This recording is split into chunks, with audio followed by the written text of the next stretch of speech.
Hello' everyone, কি খবৰ আপোনালোকৰ? বহুত দিন পিছত মই ইউটিউবত ভিডিঅ' দি আছোঁ। তো বন্ধুসকল, আজি আপোনালোকক দেখাম আমাৰ ঘৰৰ ওচৰতে পথাৰ।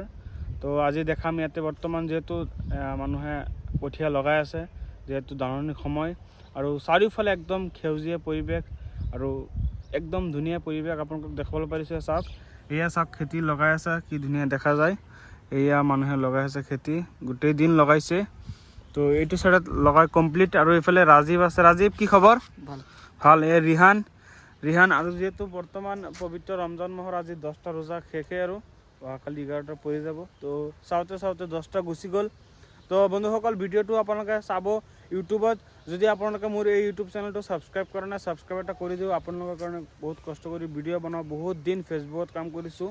মোৰ এটাই ভুল হৈছে যে মই ইউটিউবত কাম কৰা নাই। তো আপোনালোকক দেখাব পাৰিছে। চাওক, এয়া চাওক, কি ধুনীয়া দেখা যায় ধাননি পথাৰ, কঠীয়া লগাই আছে।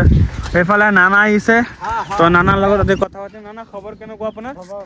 খবৰ ভাল। ৰোজা কেনেকুৱা গৈ আছে? আৰামত গৈ আছে। এই বছৰ একদম ঠাণ্ডা। এই মাহত যদি কোনোবাই ৰোজা নাৰাখে, এইটো ডাঙৰ বহুত দুৰ্ভাগ্য। চাওক কি কৈছে।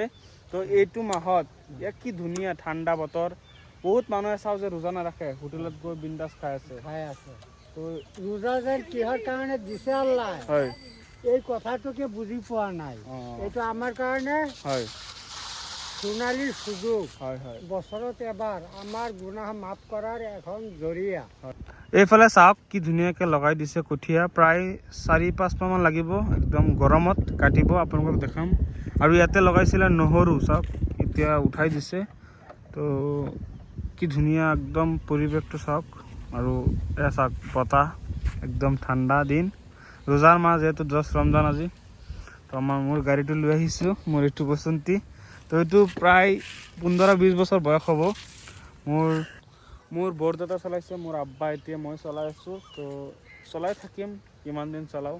তো পুৰণি বস্তু যত্ন কৰি ৰাখিব লাগে, যত্ন কৰি ৰাখিলে বস্তু থাকে।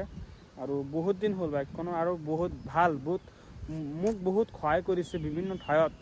তো বহুত ভাল লাগে। আৰু পুৰণি বস্তু যদি আপোনালোকৰ আছে, আপোনালোকে ভালকৈ ৰাখিব।